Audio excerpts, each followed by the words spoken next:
The last entry in my journal is dated March 14th. I didn't write it. I know that because I was in a hospital in Dodge City on March 14th, and the entry describes, in perfect detail, what I was dreaming.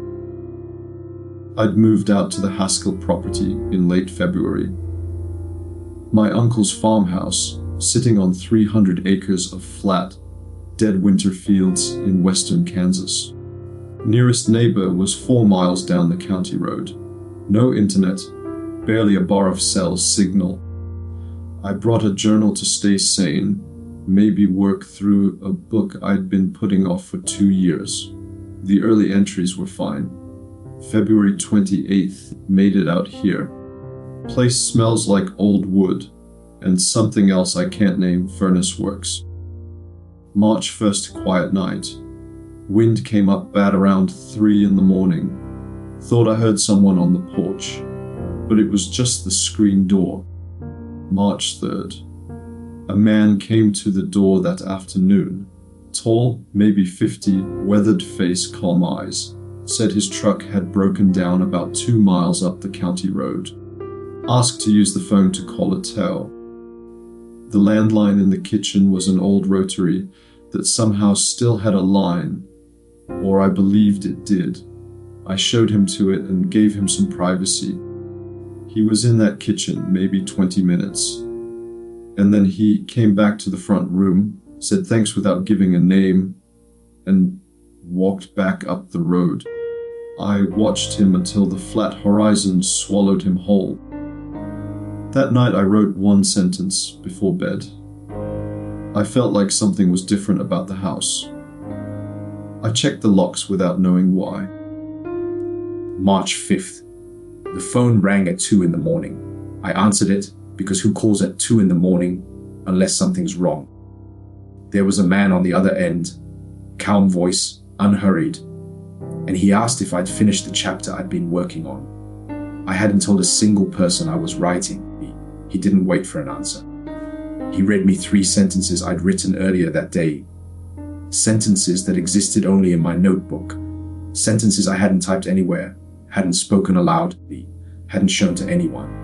I asked who he was. He said, "You know who this is." Then the line clicked off. I sat at that kitchen table until the sun came up. The March 7th.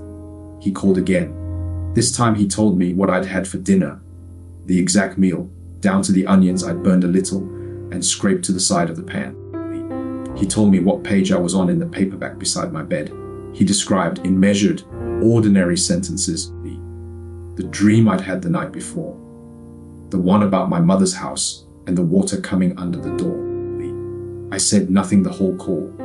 At the end he said, "You let me in, you have to understand that." Then the line went dead. I searched every room in that house. In the back bedroom, the window had been open a crack. I hadn't opened it. It was 12 degrees outside. The March 9th. I tried to leave. Got in my truck, made it all the way to the county road before I turned around. And I still don't fully understand why. My phone caught a signal for about 30 seconds. The first bars I'd had all week. In those 30 seconds, a text came through from a number I didn't recognize. It was a photo. My own bedroom window, shot from outside in the dark, the lamp beside my bed lighting everything inside. I'm visible in the photo, sitting up reading. The timestamp was from the night before. I drove back to the house. I still can't explain why I drove back to the house. March 12th. He called and said nothing for a long time. I could hear him breathing through the line. Then he said March 14th, just those 2 words. March 13th.